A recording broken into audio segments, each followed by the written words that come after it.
going through. I find it in this crazy old world. I need strategies, strategies for living radio. Your dose of radio rehab. Strategies for living radio.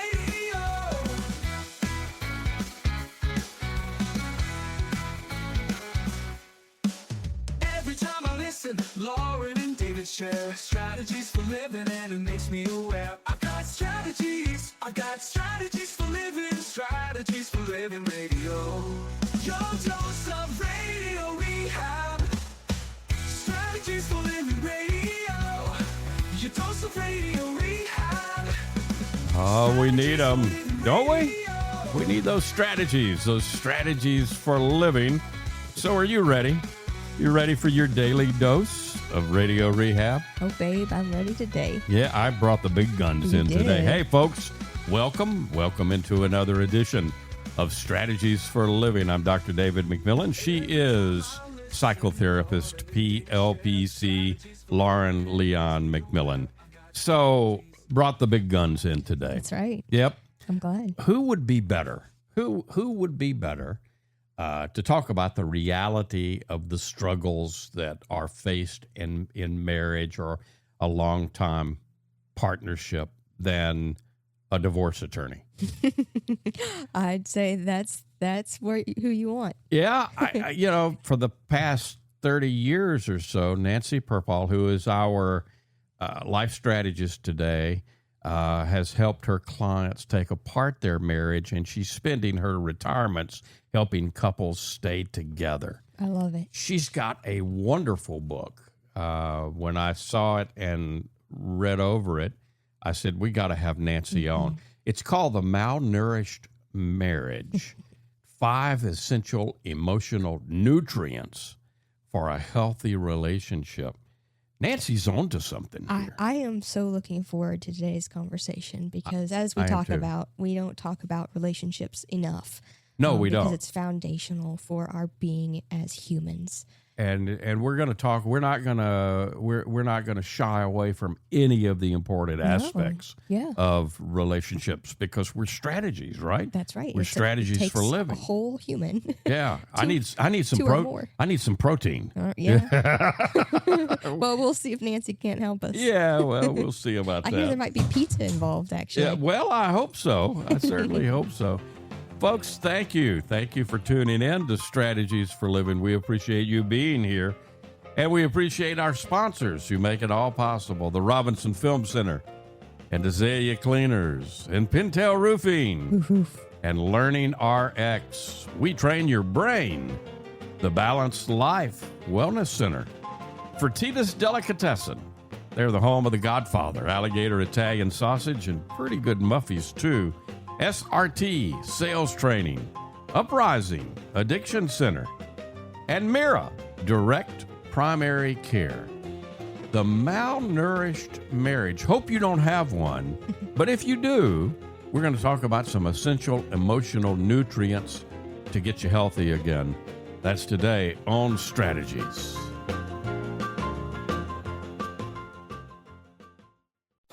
We all have problems every day. We all need help along the way. We need strategies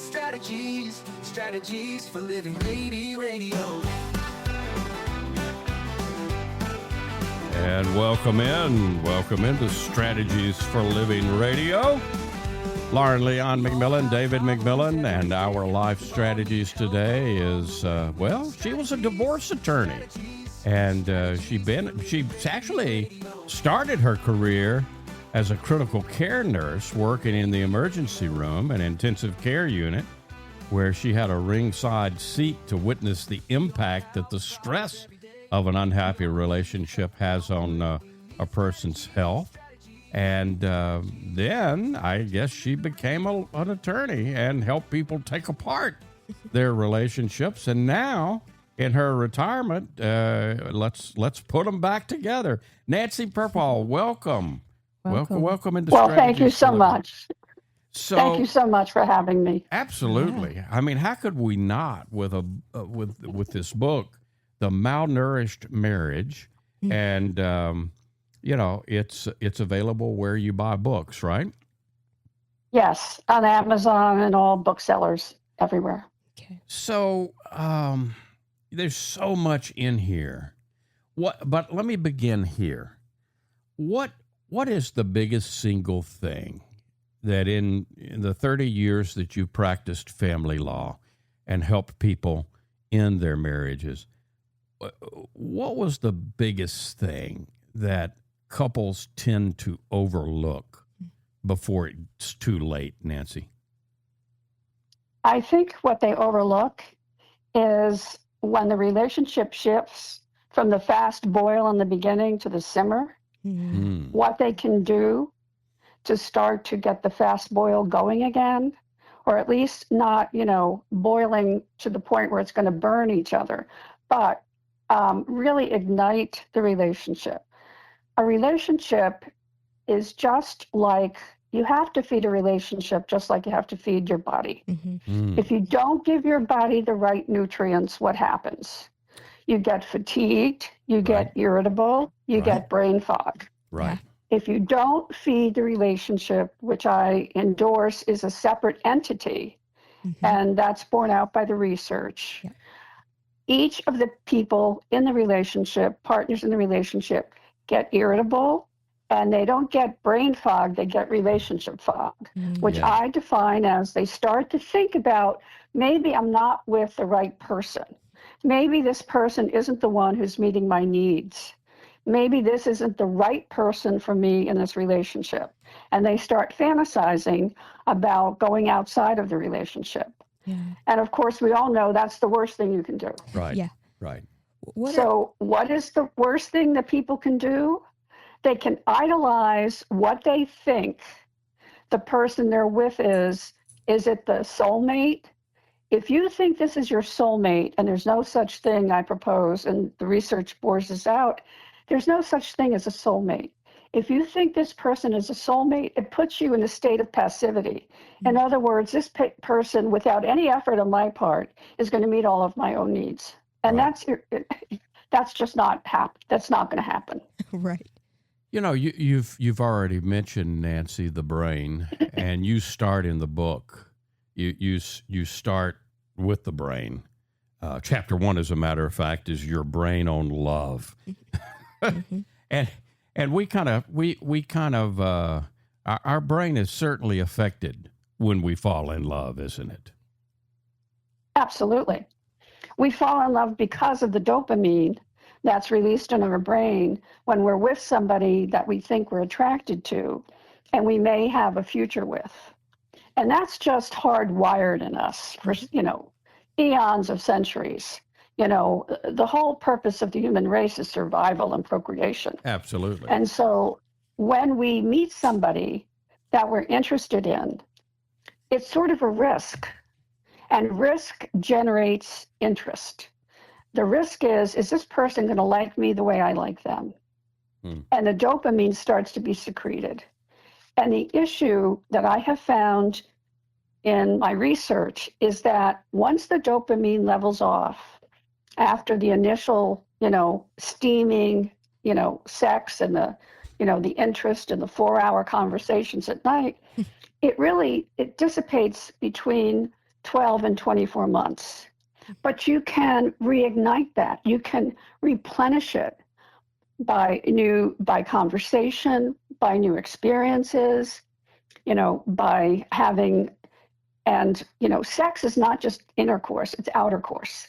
By touching, by kissing, by looking at each other, deeply with your eyes, you can really stimulate the dopamine production again. Are there any quick fixes? I mean, because the self-help world is full of books. Go to your local bookstore and get into that section, and you're going to find some quick fix books. Is there such a thing, Nancy? No. To fix a relationship takes a mindset change and a commitment.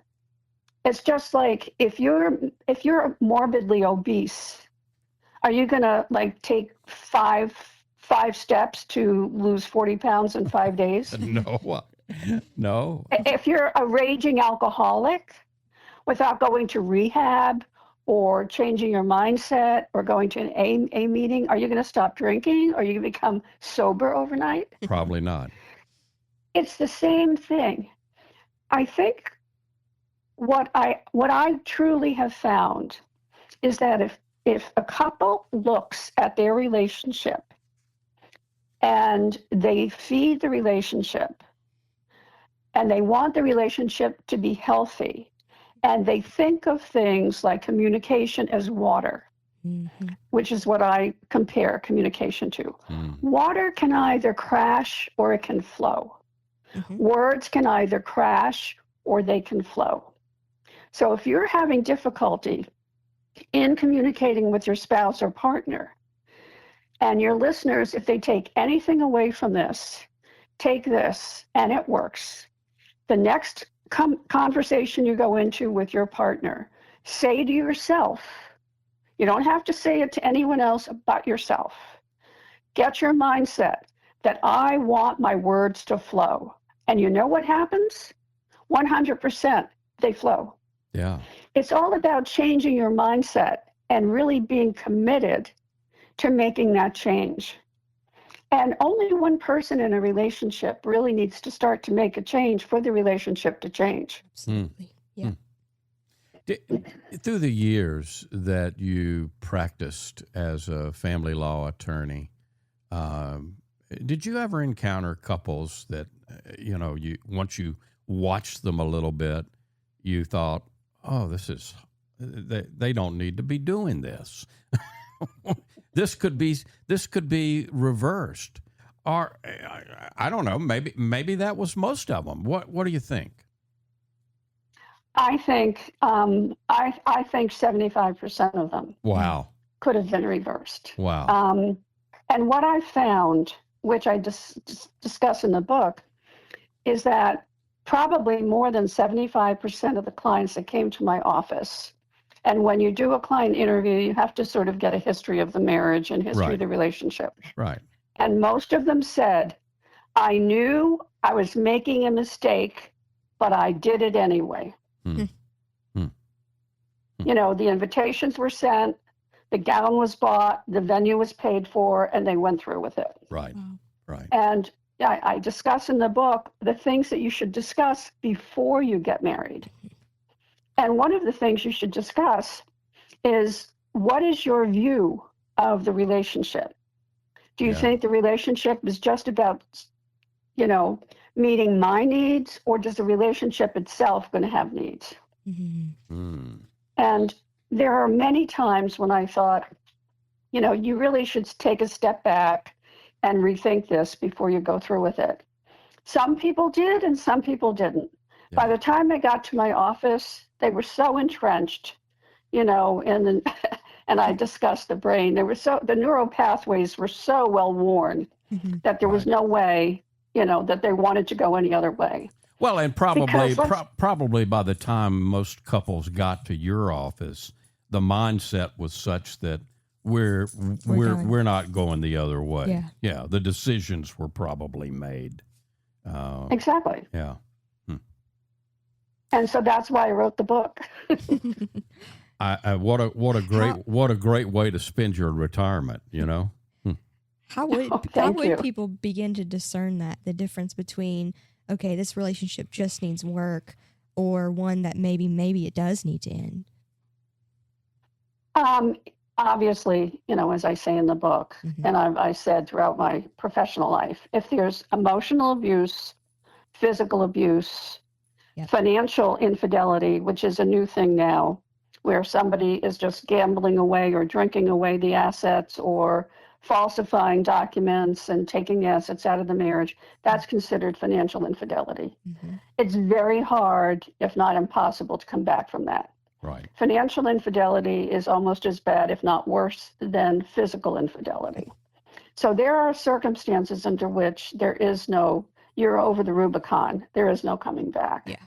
But I'm talking about, the day-to-day stresses. And presently, we're all living through really tumultuous times. Right. No matter how you slice it, with the price of gas, with the price of food, with the instability globally, politically, with, the way people act towards each other. Yeah. Spirit Airlines going under overnight. I mean, there's so much instability. It puts pressure on the focus of the family life in the United States. Yeah. Yeah. And I dare say globally, but we're really talking about Americans. And Americans presently are under stress. Yeah. In every way conceivable. Yeah. And so that shows up in the marriage. Yeah, how could it not? How could outer stress not and I think show it's a up in good the place marriage? for us to start healing. Yeah. At the bottom level there. Yeah. Exactly. We got to take a break. One of the things that I was delighted about is, Nancy, you're talking about communication like water, and then you went on to talk about attachment styles. And I want to pick up there when we come back. Can we do that? Sure. Yes.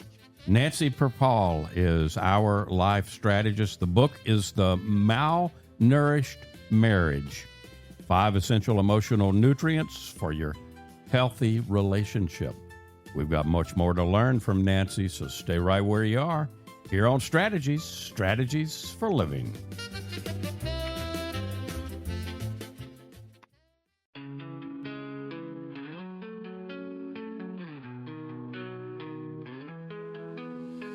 Tune in daily, find the light. Healthy mind and spirits bright. Strategies for living strong. Feel the vibe, it won't go wrong.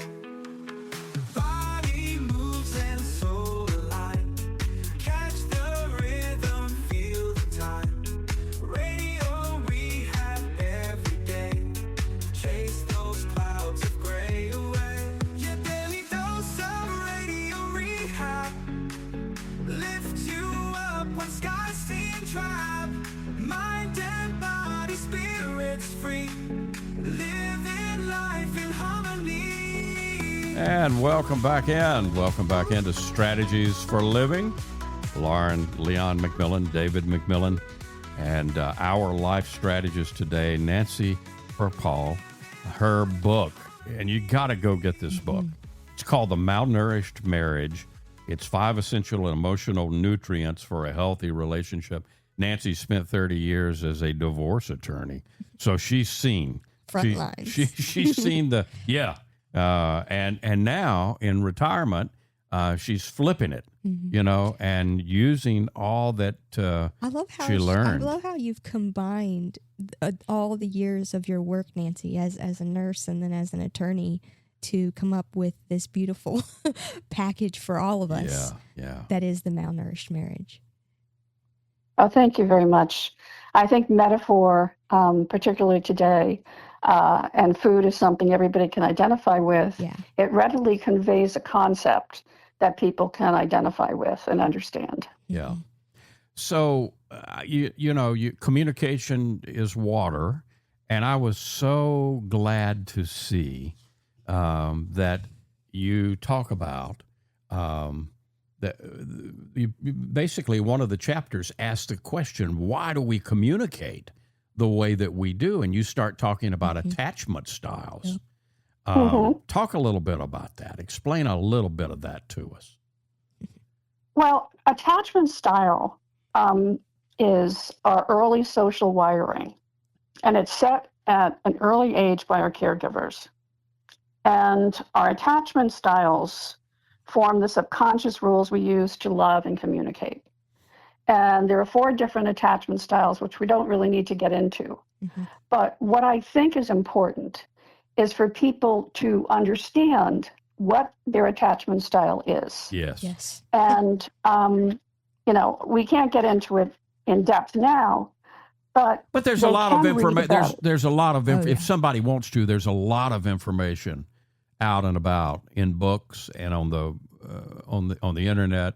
you can find out as much as you want to about attachment styles, and even do the little quizzes, but questionnaires. I totally agree with you, Nancy. I think it's important and vital for us to understand each other's attachment so that we can be able to communicate about that. Oh, well, I think you hit the nail on the head. We understand what each person in the relationship's attachment style is.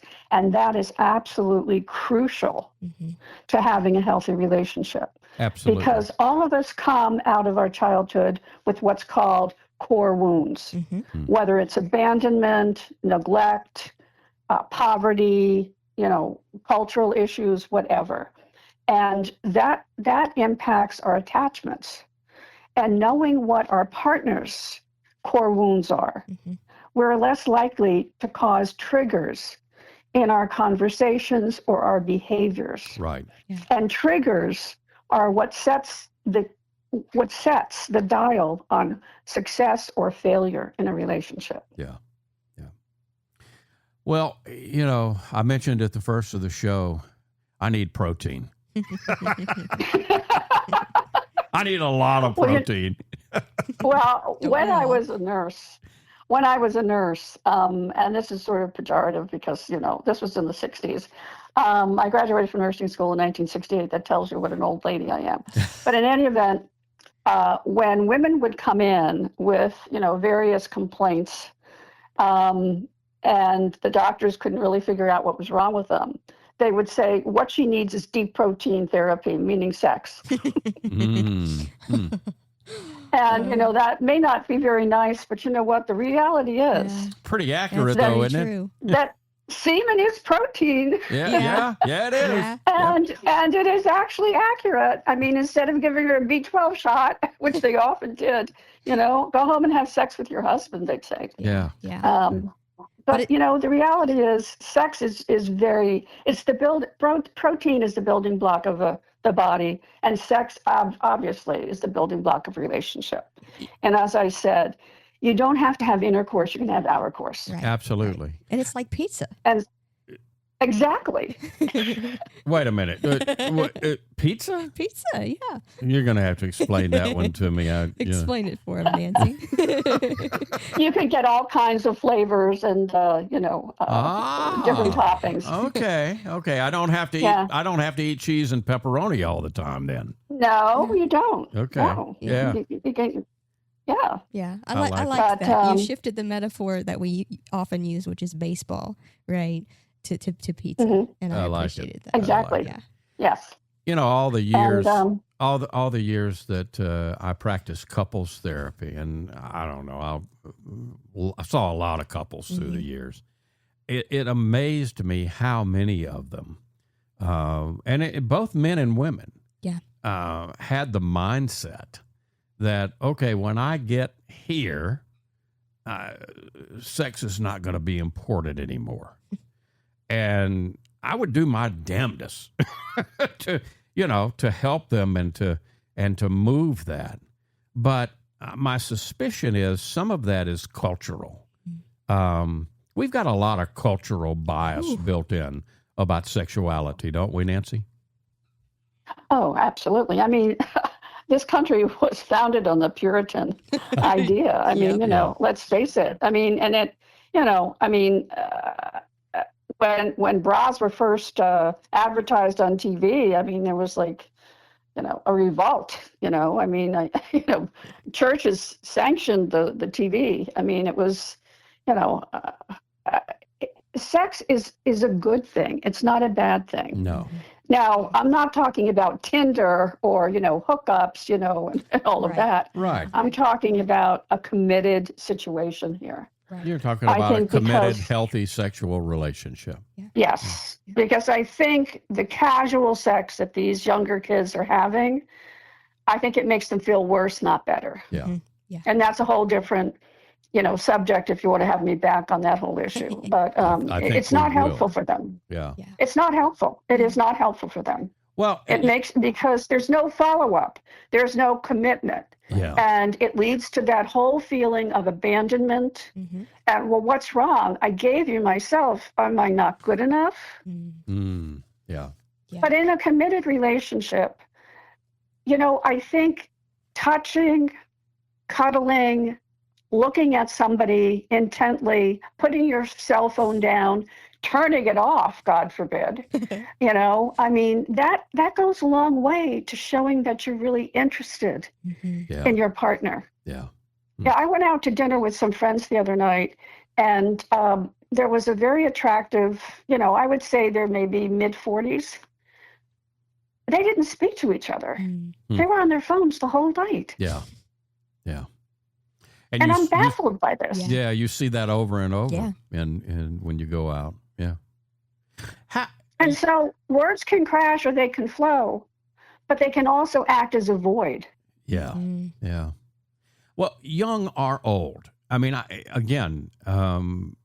it's a myth that sex is over when we are fill in the blank, 50, 60, 70, whatever it is that's in your mindset.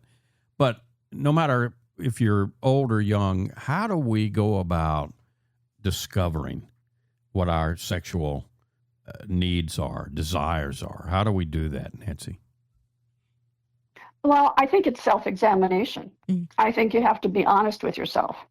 And a lot of the issues with respect to sex go back, and I go over and over this in the book, to our core wounds. Yep.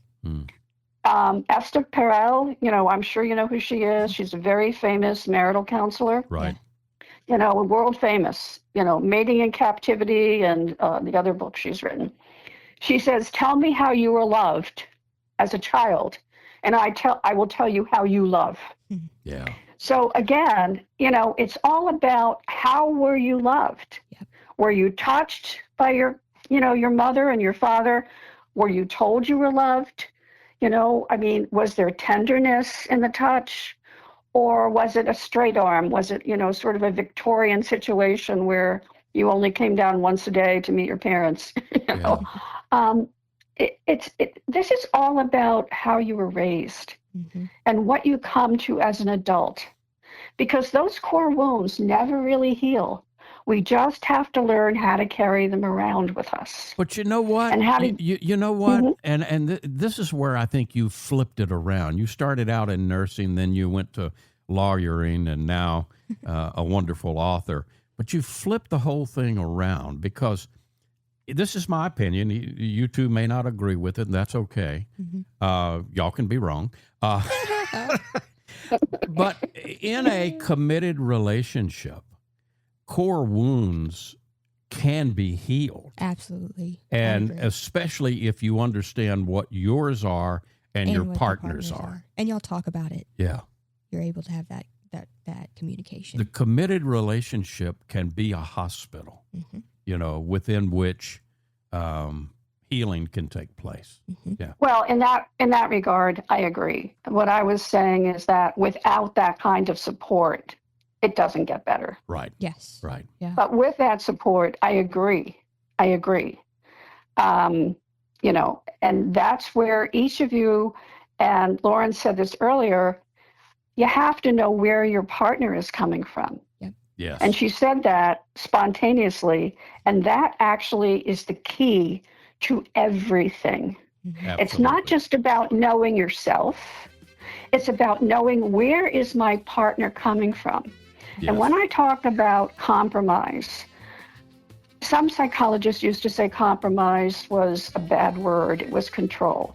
I don't think so. I write in the book, compromise is compassion for your partner's point of view. Absolutely. So I discuss compromise as compassion. And that's what Lauren was saying earlier. I like that. You have to know about your partner.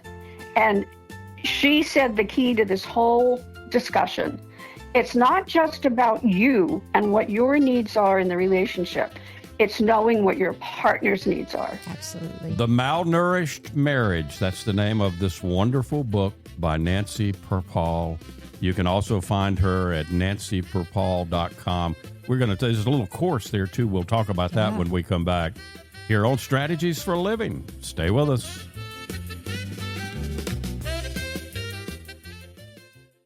We all have problems every day. We all need help along the way. We need strategies Strategies for living radio. And welcome back. I'm waving at our producer. Welcome back into Strategies for Living. I'm waving at our producer. I'm holding up. We need 4 more hours. You got to be careful. He'll start barking at you. We need 4 more hours with Nancy Perpall. And he put his paw down on that one. he's not having it. But I tell you what, we will have Nancy back. And in the meantime, you folks can continue the conversation with Nancy by going and getting a copy of The Malnourished Marriage. And there's so much. That's the thing here. We're packing full everything we can, but there's so much. It's not a big book, but there's so much in here. And then also, if you go to nancyperpall.com, Perpall, nancyperpall.com, she has a course which kind of introduces, and it's very reasonable, and I hope people will take advantage of it. Man, if more of us worked at repairing our primary relationships. I think you said it well earlier, Nancy. You know, we see it on the big scheme on every level of going all the way up to the highest, collective level. But if we begin, like you're asking us to, at the couple level, we can begin to heal that. Yeah. Absolutely. Absolutely. You're a very insightful woman. Well, as are you. She keeps me going. Somebody's got to. Yeah. Well, you're very blessed. You're blessed then. Amen. You're doubly Nancy. blessed. Amen. Amen. So, where does humor come in? Because one of the things that Lauren, oh my God, humor is so important. We laugh a lot. Oh my gosh, we laugh all the time. And we create all kinds of trouble. Yeah. You should see some of the havoc she creates. Well, in the book, I compare laughter and play to carbohydrate.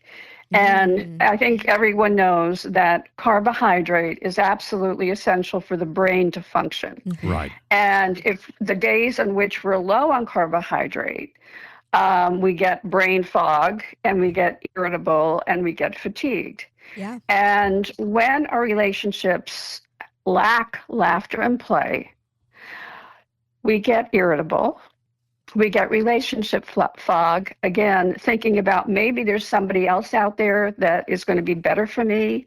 I'm not having fun. When people say, I'm not happy in my relationship, it's usually because there's no laughter and play. And laughter and play are absolutely essential emotional nutrients to every relationship.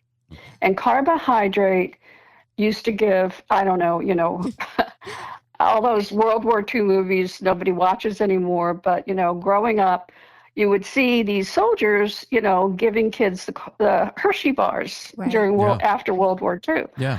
Well, soldiers were given Hershey bars because they were told to take the Hershey bar before combat because the Hershey bar is carbohydrate and it helped the brain to focus on the battle. Right. And so when you have carbohydrate, i.e. laughter and play in your relationship, you're focusing on the relationship. You're building that secret language between a couple. Every couple has the words, cheesy eggs for whatever, different things that people say, to convey, a love language. And you get that love language, you get that through laughter and play. Rolling the eyes at each other when something funny is happening, and only the two of you know the meaning. Yeah. But that's laughter and play. Did you hear what Nancy said? So the next time you and I have a fight, I get to eat a Hershey bar. Oh, right. Nancy, be careful. I love the analogy too, though, because it works on another level, and that carbs are that instant, right? They're the quick energy. Yeah. And laughter and humor works that same way in a relationship. It's almost instant. You can have a really, barn burning fight and put one of those fake mustaches with the eyes that you can get on Amazon on.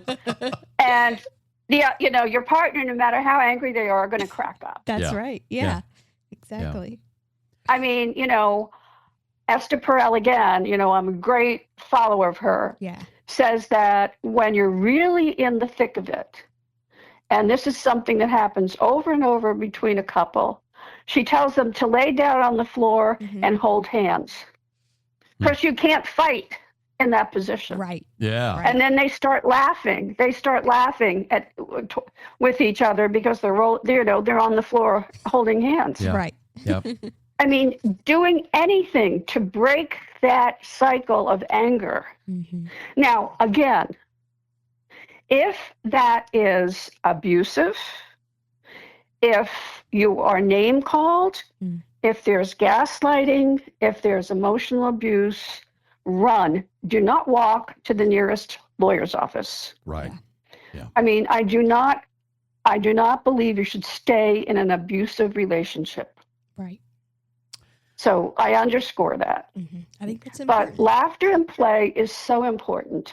Where does trust come in, Nancy? Because relationships have to be safe, which means we've got to trust each other. So where does trust come into play? Well, I compare vitamin supplements to trust. Vitamin supplements are what you take when your body is deficient in something. And trust is what you think about when you are in conflict or struggle with your spouse or partner, to bring back the fact that you know that they aren't seriously intending to hurt you. Yeah. Trust is not something you can identify physically. It's something you feel. And you wouldn't be in this relationship if you hadn't trusted this person to start with. Because you're trusting them with your heart. Yeah. And you're trusting them that they don't or will not intentionally hurt you. And vitamins fill the gap when you're deficient in something, and trust fills the gap when you're deficient in your confidence. So trust comes in. You have to conjure up a mindset of trust. Yes. Now, if you can't conjure that up, that is a symptom that you're in an abusive relationship. Yeah. I love that you've used the metaphor of food, Nancy, and I hope that people will go to nancyperpall.com, look at the course, but more than anything, I hope that they will continue the conversation that we're starting today with you, and we are starting it. You got to come back. You got to. Oh, I'd love to. You got to come back, and we've got to continue this conversation here on Strategies for Living. It would be my pleasure. I really have thoroughly enjoyed being here. In the meantime, folks, go get this book, The Malnourished Marriage: 5 Essential Emotional Nutrients for a Healthy Relationship. Nancy Perpall, and visit her at nancyperpall.com. We will be right back to wrap up this edition of Strategies for Living, so don't go anyplace.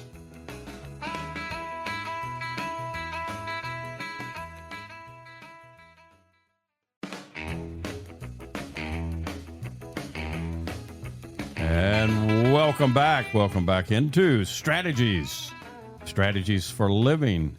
Lauren Leon McMillian, David McMillian, Nancy Perpall, our life strategist today. Great book. It's called The Malnourished Marriage: 5 Essential Emotional Nutrients for a Healthy Relationship. And you can find her, we can find the book wherever you buy books, and you can find her at nancyperpall.com, and I hope you will.